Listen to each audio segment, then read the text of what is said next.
আসসালামু আলাইকুম রহমতুল্লাহ। হাসিনার ভাষণ সমাচার।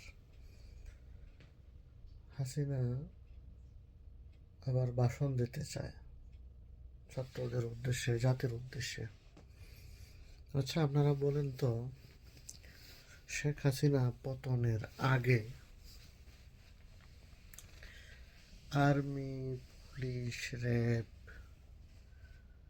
বাংলাদেশের সামরিক, বেসামরিক এমন কোনো বাহিনী কি ছিল যেটা হাসিনার সহযোগিতা করে নাই?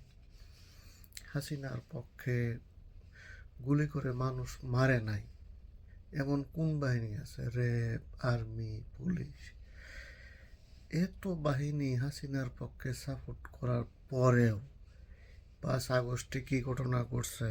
এটা আওয়ামী লীগ, হাসিনা, আওয়ামী লীগের নেতা যারা এখন লেপের তল থেকে, কম্বলের তল থেকে বের হয়ে আবার রাজনীতি করতে চায় বাংলাদেশে।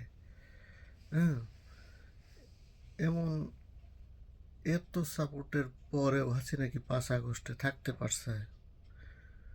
পলায়া বাংলাদেশ ছেড়ে পৃথিবীর কোথাও জায়গা না পায়া ইন্ডিয়ার হাতে পায়ে ধরে ইন্ডিয়ার কাছে থাকতে হয়েছে, যাইতে হয়েছে, তাই না?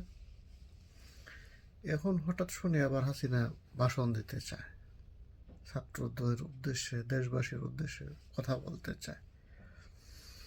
বেসিক্যালি হাসিনার বাংলাদেশের জনগণের উদ্দেশ্য তো দূরের কথা, বাংলাদেশের জনগণের সাথে কথা বলার কোনো অধিকার কি শেখ হাসিনার আছে?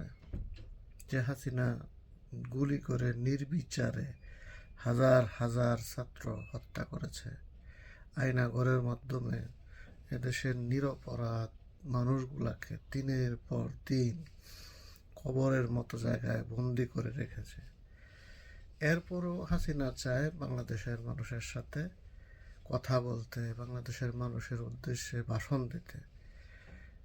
এই যে ফাইজলামি, এই ফাইজলামি বাংলাদেশের বর্তমান প্রেক্ষাপটে জনগণ আদৌ মেনে নেবে? এখন বাংলাদেশের যে কোনো প্রান্তে, যে কোনো জায়গায় হাসিনা আসলেই মানুষ জুতা দিয়ে পিঠাবে, জুতা দিয়ে, শুধু জুতা দিয়ে না,